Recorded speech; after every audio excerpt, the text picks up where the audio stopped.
కొద్ది కోరికలు పెరిగిపోయినాయి. ఈ జనరేషన్ వాళ్ళకి కోరికలు ఇదివరకు మనకి కోరికలు వేరుగా ఉండేయి. కోరికలు పెరిగిపోయినాయండి. Many desires. ఇప్పుడు ఎన్టీ రామారావు గారు ఈవినింగ్ తొందరగా పడుకునేవారు. తెల్లవారుజామున 3 గంటలకు లేసేవారు. పూజ అయ్యేది. బ్రేక్‌ఫాస్ట్ అంటే ఏమన్నా నాకు అది కావాలి, ఇది కావాలి అడిగేవారండి ఏమన్నా బ్రేక్‌ఫాస్ట్? లేదు, నేను కంపల్సరీగా వారంలో 5 రోజులు తెల్లవారుజామున నాటుకోడి తింటారండి. నాటుకోడి. నాటుకోడి ముందు రోజు సాయంత్రం అరకోడి, అందులో అంటే హాఫ్ కేజీ అది చిన్నది. చిన్నది. అది తెప్పించి ఫ్రిడ్జ్లో పెట్టి ఉంచేవాళ్ళు. పొద్దున్నే కూర చేసి ఒక రోటీయో పూరియో లేకపోతే గారెో ఏదో ఒకటి వేసి ఇస్తే దాంట్లో తినేసేవాళ్ళు. 5 రోజులు. అది 5 రోజులు. శనివారం ఒక నిష్టగా శాకాహారం, పప్పు వంకాయ కూర అట్లాగా శాకాహారం తినేవారు. ఇక మళ్ళా సండే వేరే తినేవాళ్ళు, మటన్ తినేవారు. Sunday mutton. కీమా ఏదో అంటారు కదా, కీమానా కైమానా ఏదో. నేను పక్కా వెజిటేరియన్, ఆయన పక్కా నాన్ వెజ్. ఒక రోజేమో శనివారం తినేవారు కాదు, ఇంకో రోజు ఏంటమ్మా? అదే సండే వచ్చేసరికేమో మటన్ తినేవారు. Okay okay. ఈ మిగిలిన రోజులు చికెన్ తినే. ఒక శనివారం ఒకటే వెజిటేరియన్. అంతే. ఇంకా కాఫీ టీ అలవాటు ఉందండి? టీ విపరీతంగా తాగుతారు. టీ రోజుకు 17-18 సార్లు అన్న తాగుతారు. నేను వచ్చాక కొంచెం తగ్గించి కొద్దిగా ఇచ్చేదాన్ని. ఎందుకంటే షుగర్ వేయాలి కదా, ఆ షుగర్ వల్ల ఆయన అసలే షుగర్ ఉంది కదా, అందువల్ల కొంచెం అవే ఎక్కువ ఇవ్వకుండా కొంచెం ఇచ్చేదాన్ని. అడిగేవారమ్మా మిమ్మల్ని, ఏమని పిలిచేవారండి మిమ్మల్ని? నన్ను లక్ష్మి అనిపించింది. లక్ష్మి గారు అంటే నిజంగానే ఇంటికి లక్ష్మి వచ్చినట్టుగా ఆయన భావించుంటారు. ఆయన జీవితానికి డబ్బుల గురించి కాదండి, జీవితంలో కొద్దిగా ఆనందంగా ఉండటానికి ఒక తోడు నీడ ఏదైనా చెప్పుకోవడానికి. పిల్లలతో కొన్ని చెప్పలేమండి, కొన్ని వయసులో వచ్చిన తర్వాత.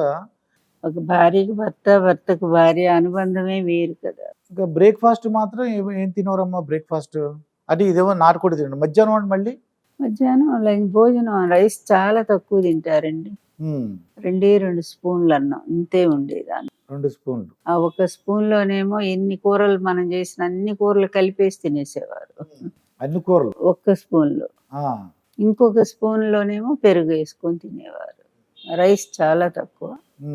మళ్ళీ సాయంత్రం ఇక అన్నం తినరు. సాయంత్రం వచ్చేసరికి మళ్ళీ ఏదో ఒకటి చికెన్ లాంటి ఏదో రకరకాల, మొత్తం నాన్ వెజ్. అప్పటికి ఇలా ఎక్సర్సైజ్ ఇప్పుడు అంటే హీరోలు ఏం చేస్తారంటే జిమ్లు చేసి 6 ప్యాక్ అని, తర్వాత ఏదో వాళ్ళు ఎక్సర్సైజ్ జిమ్కి వెళ్తుంటారండి. అటువంటిది లేదనుకోవట్లేదు. శుభ్రంగా తినటం, మనసు ప్రశాంతంగా ఉండేదేమో అనుకుంటున్నానండి, అందువల్ల అంత ఆరోగ్యం ఉండటానికి కారణం. అవునండి. ఎన్టీఆర్ గారు కూడా చాలా ఒకప్పుడు అంటే యువకుడుగా ఉన్నప్పుడు ఆయన కూడా తాలింఖానాకి వెళ్ళేవారు. అక్కడ వ్యాయామాలు బాగా చేసేవారు విజయవాడలో. తర్వాత ఈ సినీ ఇండస్ట్రీకి వచ్చిన తర్వాత కూడా చేసేవారు బాగా. ఆయన మంచి ఎక్సర్సైజ్ బాడీ అండి ఇది. తర్వాత ఇక నేను వచ్చిన తర్వాత ఇది రోజు నడవటం టెర్రస్ మీద, తర్వాత ఈ ట్రెడ్మిల్ చేసేవారు, తర్వాత మసాజ్ చేసి, అలాగే ఆయన మసాజర్ కూడా అంటే మసాజ్ మ్యాట్ అంటాం, అది కూడా ఉంది. ఈవినింగ్ టైంలో దాని మీద పడుకునేవారు. అదే బాగా శరీరాన్ని కుదిపేస్తూ ఉంటుంది, బ్లడ్ సర్క్యులేషన్ కోసం. అది. అయితే అప్పుడు ఎప్పుడన్నా కోపం వచ్చిన సందర్భాలు ఉన్నాయండి? ఎప్పుడన్నా కోపం వచ్చి అంటే కొద్దిగా విసుగ్గా కానీ కోపం కానీ ఎప్పుడన్నా ప్రదర్శించిన రోజులు ఉన్నాయా? న్యాచురల్ భార్యాభర్తల మధ్య ఉంటాయి కదా, అది ఒక పెద్ద విషయం కూడా కాదు కదా. జనరల్గా ఇప్పుడు ఏంటంటే పెద్ద దెబ్బలాటలు అయిపోతున్నాయండి. ఇప్పుడు చూసే ఈవేళ నేను మీ దగ్గరకు వస్తుంటే ఆశ్చర్యపోయి నేను. అట్లా మా మధ్య అంత సీరియస్ కొట్లాట్లు ఎప్పుడు రాలేదు. ఎట్లాంటి పరిస్థితుల్లో కూడా ఇద్దరం ఒక మాట మీదే ఉండేవాళ్ళు. అంతే. నేను అసలు ఆయనకి ఎదురు చెప్పేదాన్ని కాదండి. ఆయన ఎందుకంటే నాకంటే చాలా పెద్దవారు, అనుభవం ఉన్నవారు. పైగా రాజకీయాలు నాకు ఓనమాలు కూడా తెలియదు అసలు. అందువల్ల ఆయన ఏం చెప్తే అది వినేదాన్ని నేను, అంతే. అందువల్ల ఇంకా మాకు అభిప్రాయ భేదాలు లేనప్పుడు ఇక ఇబ్బంది ఏముంటుంది. మీరు వివాహం అయిన తర్వాత బాగా సంతోషం అంటే మా ఎన్టీ రామారావు గారు ఆ రోజు చాలా సంతోషించారు. ఆ వార్త వినగాని లేదా అది తెలిసిన వెంటనే కానీ ఏదన్నా మీరు చేసిన వంట కానీ ఏదన్నా? మా వివాహం రోజే ఆయనకి చాలా ఆనందంగా ఉంది. అక్కడి నుంచి రోజు చాలా బాగుండేవారు, హ్యాపీగా ఉన్నారు. అట్లా హ్యాపీగా ఉంటాను నేను కూడా ఎంతో ప్రయత్నం చేశాను. ఇప్పుడు సంతోషంగా ఉండేలాగా. అవును, ఆయనకి ఇష్టమైనవి పురాణాలు. నేను భాషా ప్రవీణ, ఉభయ భాషా ప్రవీణ, తెలుగు సంస్కృత భాషల్లో నాకు పట్టుంది. అందువల్ల నాకు కావ్యాలన్నీ చదువుకున్నాను నేను. కనుక ఆయనకి రోజు తెల్లవారుజామున లేవగానే నేను ఎక్కువగా పురాణాలు చెప్తుండేదాన్ని. అలాగే సాహిత్య చర్చలు జరిగాయి, ఆధ్యాత్మిక చర్చలు మా ఇద్దరి మధ్య జరుగుతుండేవి. అలాగే కవిత్వం రాసుకునేవాళ్ళం ఒకళ్ళ మీద ఒకళ్ళు. అట్లా ఒక నిజమైన ప్రేమ జంట అంటే మాదేనండి. అంత అనుబంధంగా ఉండేవాళ్ళం. ఏదన్నా కవిత జ్ఞాపకం ఉందమ్మా? ఏదన్నా మా ఆ, మా ఎన్టీ రామారావు గారి మీద? చాలా రాశానండి. మది తలపుల పువ్వులు పూస్తే మకరందం నువ్వు, సువాసననే జ్ఞాపకం పరిమళం చిరుగాలి మనస్సును తాకితే, నీ పిలుపేమో అలికిడి పులకింత నీ తాకిడి. ఇట్లా చాలా రాశాను ఆయన మీద. అంటే మీరు అంటే నాకు ఇప్పుడు వాళ్ళకి టీవీ వచ్చేసినప్పుడు టీవీ అని నెట్ఫ్లిక్స్ అని చాలా వచ్చేసినాయి. అవును, అప్పుడు ఏంటంటే ఎంటర్టైన్మెంట్ ఏంటి మరి ఆయనకి? సిటీ కేబుల్ అప్పుడే కొత్తగా రామకృష్ణ గారు సిటీ కేబుల్ లాంచింగ్ పిలిచారు. ఇద్దరం వెళ్ళాము. అది లాంచ్ అయిన తర్వాత ఆయన చాలా పెద్ద టీవీ మా ఇంట్లో బిగించారు, తీసుకొచ్చి శాటిలైట్ అంతా. ఓకే. అది చూస్తూ ఉండేవాళ్ళం సాయంత్రం. కానీ తక్కువ చూసేవారు, ఆయనకి ఇంట్రెస్ట్ ఉండేది కాదండి టీవీ చూడటం అసలు. ఎక్కువగా పగలంతా ఈ వీళ్ళ విజిటర్స్ వస్తూ ఉంటారు కదా, దాంతోనే సరిపోయేది. నాతో కబుర్లు అంటే ఇష్టం ఆయనకి. ఎన్ని గంటలు మాట్లాడుకున్నా ఆయనకి తనివి తీరేది కాదు. అంటే ఎక్కువగా ఏం తినేవారండి? ఇష్టం ఏం తినేవారు ఇష్టంగా? ఎక్కువ ఇష్టం ఏం లేదు సార్ ఆయనది. ఎన్టీ రామారావు గారి చికెన్, రోజు చికెన్, శుక్రవారం లేదు శనివారం లేదు. ఓకే. చికెన్. ఓకే. సాయంత్రము మరల్ చేప, దాన్ని స్కిన్ తీసేసి అవును ముళ్ళు తీసేయాలి. ఓకే. దాన్ని బేసన్లో వేయాలి, నూనెలో వేసేయాలి. నూనెలో వేసగానే ప్లేట్లో పెట్టాలి. అంత వేడిగా ఉండాలి. అట్లనే తినేస్తుండే. ఆ కిలో చేప తినేస్తుండే సాయంత్రం. కొద్దిగా మసాలా కారం ఏ మసాలా ఉసాలా ఏం లేదు, అది అంతే దాంట్లోనే పడుతుండే. ఆ కిలో చేప ఒక్కటి తినేస్తుండే. ఇంత పెరుగు తినేసిస్తుండే. రసమలై గణేష్ టెంపుల్ దగ్గర ఉంటుండే రసమలై, మన సికింద్రాబాద్ లో. ఓకే. ఆడికెళ్ళి తెస్తుండే, ఆ రసమలై తినేస్తుండే. ఇక గోళీలు అంటావా, అన్ని గోళీలు ఆడ టేబుల్ మీద పెడుతుండే. అన్ని తీసుకొని నొక్కడేసి నీళ్ళు తాగేస్తుండే కథ.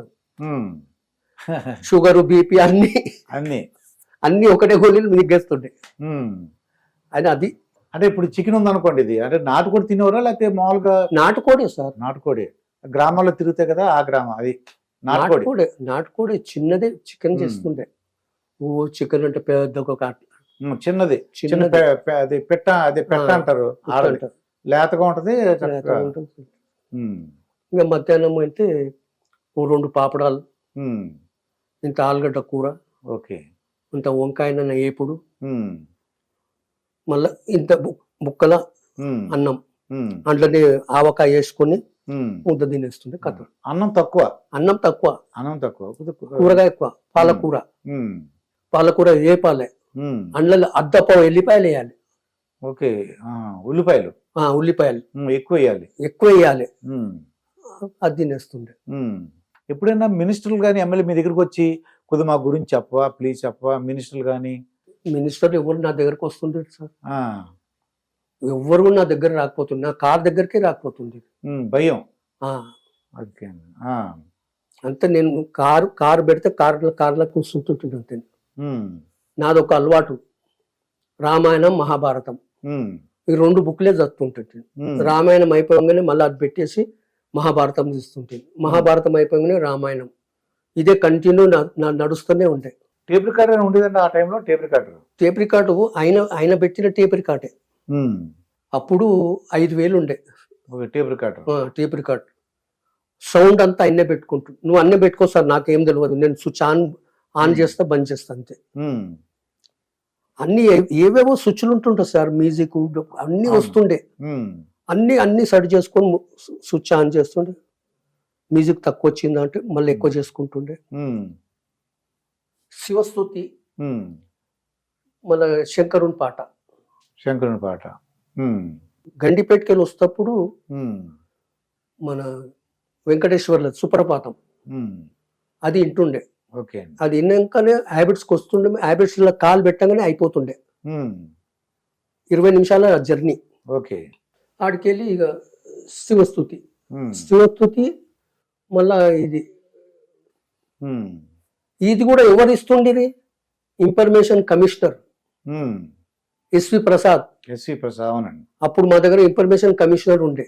ఉమ్, నాకు క్యాసెట్లు ఆడే తెచ్చిస్తుండే. ఓకే అండి. ఏదైనా సౌండ్ తక్కువ వచ్చిందో సౌండ్ తక్కువ వచ్చింది సార్, నాకు ఎత్తి తిరగదు సార్, వేరే కొత్త తీసుకురాని ఉమ్, మంచి తెచ్చిస్తుండే. అవే క్యాసెట్లు పెడుతుంటుంది. అవును. గుర్ర వచ్చిందని అది తీసేయాలి, ఉమ్, మళ్ళీ కొత్తది పెట్టాలి. ఉమ్. ఇవే నడుస్తుండే ఆయన దగ్గర. ఒకసారి ఏలూరులో సిఆర్ రెడ్డి కాలేజీలోకి వచ్చారండి ఆయన. అదేంటి అది గొడవ అండి అది? మొత్తము ఇంట్లో ఇట్లా పబ్లిక్లకెళ్ళే తీసుకుపోయినాం, ఉమ్, తీసుకుపోయి కాలేజీలో పెట్టినాం. ఉమ్, చేతన్ రథం మీదనే. ఉమ్. ఆ రోజు వర్షం వస్తుంది, వర్షం. చినుకులు పడుతున్నాయి. ఉమ్, మీరు లేడీస్ నిలబడ్డరు, బట్టలు నానిపోయినాయి, వాళ్ళ శరీరాలు కనబడుతున్నాయి సార్. ఓకే. బాగా కానీ మొత్తం ఎవ్వరు జరుగుతలేరు, జనాలు అట్లనే ఉన్నారు. అది వచ్చింది ఎవరండి? ఎన్టీ రామారావు గారు. ఇక ఈయన పోయిండు, ఈయన పోగానే నేను ఆపేసిన, ఉమ్, అక్కడ గేట్ ముంగట్నే ఆపంగానే వెనకకెళ్ళి గొడుగుది ఉమ్, వాళ్ళు తడుస్తుంటారు, నా గొడుగు పెడతావు, గొడుగుది ఆ. తడుచుకుంటానే స్పీచ్ ఇచ్చిండు సార్. గుడి పెట్టడానికి వీలేదు, ఎందుకంటే ప్రజలు ప్రజలు నానుతున్నారు కదా, ఆ, ఆ, నాకు గొడుగా, ఆ. నేను కూడా నాంతా వాళ్ళ సరిగ్గా. మొత్తం సార్ ముద్దయిపోయింది సార్, ఓకే. మొత్తము ఉమ్, మొత్తము అతకపోయినాయి అనే బట్టలు కూడా. ఓకే. ఆ, ఇక జై అని చెప్పేసిండు. ఆ, నేను బండి స్టార్ట్ చేసిన, ఉమ్, బండి స్టార్ట్ చేసాకనే టైర్లు ఆ, కూలబడిపోతున్నాయి, రొటేట్ అవ్వట్లేదు, బురదలో కూరుకుపోయినాయి. కూరుకుపోతున్నది. ఉమ్, ఏం బ్రదర్, ఉమ్, బండి కూడబోతుంది, తోస్తారా, నేను దిగాలనా, ఉమ్, మీరు కూర్చోడ్రి ఆ, అన్నయ్య, మీరు కూర్చోడ్రి, మేము దోస్తామంట. ఆ, మొత్తం జనం అంతా బయట దగ్గర దోచింది సార్. ఆ. జనాలు వాళ్ళు తలుచుకుంటే అమ్మ, ఎందుకంటే ఆయన మీద అభిమానం కదా, చూసేస్తారు. మొత్తం తోసేసి పైకి వచ్చేసింది. ఉమ్, ఇంకోసారి ఉమ్, కాంటస బండి కృష్ణానది బ్రిడ్జ్ కాడనే ఉమ్, సార్ టైర్ పంక్చర్ అయిపోయింది. ఉమ్, రచన, నేను ముంగటి ఇంట్లో పోయి ఉంటా, నువ్వు టైర్ చేంజ్ చేసుకో అన్నాడు. అందులోకి దిగి ఎవరింట్లోకి వెళ్ళిపోయిండు. ఉమ్. ఆయన ఎవరింటికి వెళ్ళినా వెళ్ళిపోగలరు ఆయన. ఇక ఆయన వాళ్ళ అదృష్టం అనుకోవాలి, అది ఇంటిపోతే. ఆ, బండి లేపేసింది సార్. ఆ. చాకి లేదు. జాక్ పెట్టకు, ఉమ్, జాక్ పెట్టకు, చేతులు పెట్టి ఇట్లా లేపేసేసి టైర్ పెట్టి టైర్ వచ్చేసిన. ఇద్దరు ముగ్గురి చేతులు కోసుకపోయినాయి సార్. అంటే ఆ అభిమానులు అన్నమాట, అభిమానులు వచ్చిన అయితే ఆ, మొత్తం టీన్ ఉంది కదా, ఆ, కొద్దిగా తేజ్ ఉన్నాయి అవి. ఉమ్. ఇట్లా లేపటంలా చెయ్యి కోసుకపోయినాయి, ఏళ్ళు కోసుకపోయినాయి. అక్కడ పదునుగా ఉందన్నమాట ఆ. కింద. ఓకే. ఏం కాదు సార్, ఆ, ఏం కాదు సార్ అంటున్నాడు. చూసుకుంటున్నాడు, పిచ్చోడ కాలు పోరా, హాస్పిటల్ పోరా అని నేను మొత్తుకుంటున్నా. ఆ. ఏం కాదు సార్ అంటున్నాడు. అలా అభిమానులు అండి ఏంటి. ఇంకా పోయి సార్కు పోయి చెప్పినాము, ఉమ్, వచ్చి బండ్లో కూస్తున్నాడు. అరే ఏం అభిమానం సార్, ఆ, హ? ఉమ్. చేతులు కోసుకపోయినాయి సార్, వాడిని చేతులు కోసుకపోయినాయి అని రక్తం చెప్తుంటా. వస్తుంది. రక్తం వస్తున్నది, ఏళ్ళు తెగిపోయినాయి, ఏమో చేయి దూచుకుంటున్నాడు, ఏమవుతుంది, ఏమవుతలే అంటున్నాడు. అరే పోరా నాన్న, హాస్పిటల్ పోరా అని చెప్తున్నా. ఉమ్. వాళ్ళు అంతే, ఏమభిమానం, పిచ్చి అభిమానం. ఆ, వాళ్ళని గోపడతావు నువ్వు, ఆ. గోపడకు, ఉమ్. వాళ్ళ అభిమానులు. అది ఆడనే ఆ. జనాలు వస్తున్నారు, పూలార్లు వేస్తుంటే తీసి మళ్ళీ ఆళ్ళ మీద వేసేవారు. వాళ్ళ మీదే వేస్తున్నాడు. ఉమ్, అందులో సార్ది గొలుసు, ఉమ్.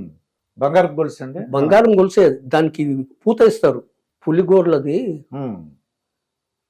అవి రింగ్ లాగా ఉంటుంది అంటే రింగు లాగా. ఇట్లా తీసటంలో ఆయన పూలార్ వేసి ఉమ్. మేము గుంటూరుకు వచ్చినాం సార్, ఆ, విజయవాడకి వెళ్ళి. ఆ. ఆడు గుంటూరుకు తీసుకొచ్చి ఇచ్చిండు సార్.